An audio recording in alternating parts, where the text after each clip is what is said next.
Israeli আগ্রাসনের প্রতিবাদে মোহাম্মদপুর ও বাড্ডায় শিক্ষার্থীদের বিক্ষোভ। শুল্ক আরোপের পরও যুক্তরাষ্ট্রের বিনিয়োগ বৃদ্ধির প্রতিশ্রুতি তাইওয়ানের। গাজা হামলায় ট্রাম্প প্রশাসন সরাসরি জড়িত হামাস। সর্বশেষ থাকছে ইসরায়েলের গণহত্যার প্রতিবাদে ছাত্রদলের কর্মসূচি। এতক্ষণ শুনলেন সংবাদ শিরোনাম, এবার থাকছে বিস্তারিত।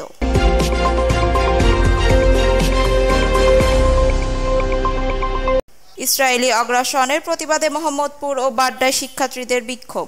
গাজায় ইসরায়েলি আগ্রাসনের প্রতিবাদে মানববন্ধন ও বিক্ষোভ মিছিল করেছেন মোহাম্মদপুর এলাকার শিক্ষার্থীরা। এইদিকে বাড্ডায় ব্রাক বিশ্ববিদ্যালয়ের শিক্ষার্থীরাও এই কর্মসূচি পালন করেন। সোমবার ৭ এপ্রিল সকালে রাজধানীর মোহাম্মদপুর বাসস্ট্যান্ডে নো ওয়ার্ক নো স্কুল কর্মসূচি পালন করেন তারা। এই সময় গাজায় বছরের পর বছর ধরে চলে আসা ইসরায়েলি বর্বরতার বন্ধের আহ্বান জানান শিক্ষার্থীরা। অগ্রাসী হামলায় এই পর্যন্ত শিশু, নারী, পুরুষ নির্বিশেষে ৫০,০০০-এর বেশি মানুষ প্রাণ হারিয়েছেন। লাখ লাখ মানুষ বাস্তুচ্যুত হয়ে মানবেতর জীবনযাপন করছে। ধ্বংস করা হয়েছে হাসপাতাল, মসজিদ, শিক্ষা প্রতিষ্ঠান সহ সকল গুরুত্বপূর্ণ স্থাপনা। পবিত্র রমজান মাসে যুদ্ধবিরতির মাঝে একাধিকবার হামলার ঘটনা ঘটিয়েছে ইসরায়েল। শেষ পর্যন্ত সারা বিশ্বের মানুষকে এক হয়ে প্রতিবাদ করার আহ্বান জানান ফিলিস্তিনের অসহায় মানুষেরা। মোহাম্মদপুর বাসস্ট্যান্ডের প্রতিবাদ কর্মসূচি পালন শেষে বিক্ষোভ মিছিল করেন তারা। মিছিলটি মোহাম্মদপুর থেকে শুরু করে আসাদ গেট হয়ে মানিক মিয়া এভিনিউতে গিয়ে শেষ হয়। The world stop for Gaza global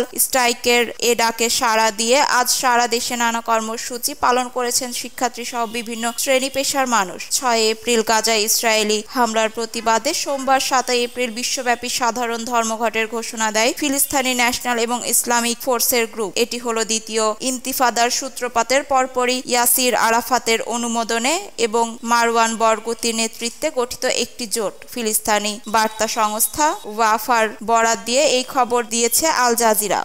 শুল্ক আরোপের পরও যুক্তরাষ্ট্রের বিনিয়োগ বৃদ্ধির প্রতিশ্রুতি তাইওয়ানের।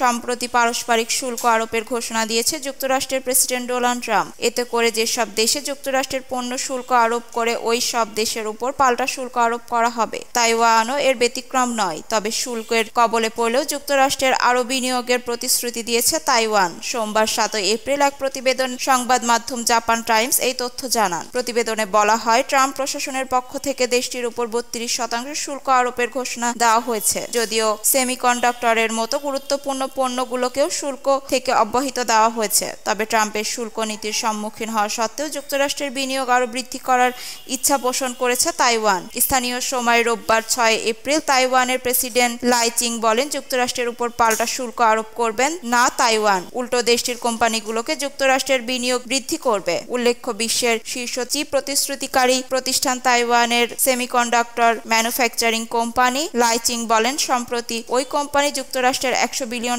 বিনিয়োগ ঘোষণা দিয়েছে। গাজা হামলায় ট্রাম্প প্রশাসন সরাসরি জড়িত হামাস। গাজার সর্বশেষ হামলার জন্য যুক্তরাষ্ট্রের প্রেসিডেন্ট ডোনাল্ড ট্রাম্পের প্রশাসনকে সরাসরি দায়ী করেছে ফিলিস্তিনি স্বাধীনতাকামী সংগঠন হামাস। এক বিবৃতিতে গোষ্ঠীর এই হামলাকে ফিলিস্তিনি নির্মূল যুদ্ধ হিসেবে আখ্যা দিয়েছে। হামাস দাবি করেছে, ইসরায়েলি বাহিনী গাজা রাফা, খান ইউনুস, দেইর আল বালা ও গাজা সিটির তুফা এলাকায় বর্বর গণহত্যা চালিয়েছে। তারা বলেছে, ইসরায়েলি প্রধানমন্ত্রী বেনিয়ামিন নেতানিয়াহুর সরকার এই হামলা চালিয়ে যেতে পেরেছে ট্রাম্প প্রশাসনের রাজনৈতিক ও সামরিক সমর্থনের কারণেই। বিবৃতিতে হামাস বলেছে, ইসরায়েলি প্রধানমন্ত্রী নেতানিয়াহুর সরকারের হাতে সংগঠিত ভয়াবহ গণহত্যার জন্য মার্কিন প্রেসিডেন্ট ডোনাল্ড ট্রাম্প প্রশাসন সরাসরি দায়ী। হামাস ইউনিসেফের প্রতি আহ্বান জানিয়েছে যেন তারা ফিলিস্তিনি শিশুদের হত্যাযজ্ঞ বন্ধের জরুরি পদক্ষেপ নেয়। একই সঙ্গে তারা আরব ও ইসলামী দেশগুলো এবং আন্তর্জাতিক সম্প্রদায়ের প্রতি আহ্বান জানিয়েছে তারা যেন এই নির্মূল অভিযানের বিরুদ্ধে সুস্পষ্ট ও কার্যকর পদক্ষেপ নেয়। ইসরায়েলের গণহত্যার প্রতিবাদে ছাত্রদলের কর্মসূচি।